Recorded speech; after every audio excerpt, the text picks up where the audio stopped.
Hi, do you want to play Minecraft but this error is stopping you to play it? This error appears because you have some DLL files missing. Don't worry, I got you.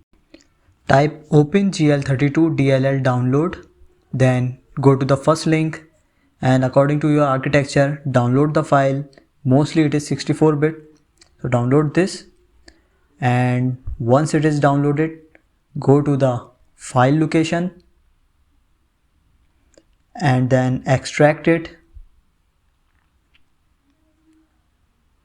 Copy the extracted file, go to your C drive, program files, click on Java folder, click on JRE, then bin and paste your copied file here, and that's all.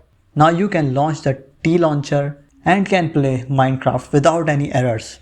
Thank you so much for watching the video. If this video helped you, tell me in comments, and don't forget to like the video and subscribe the channel.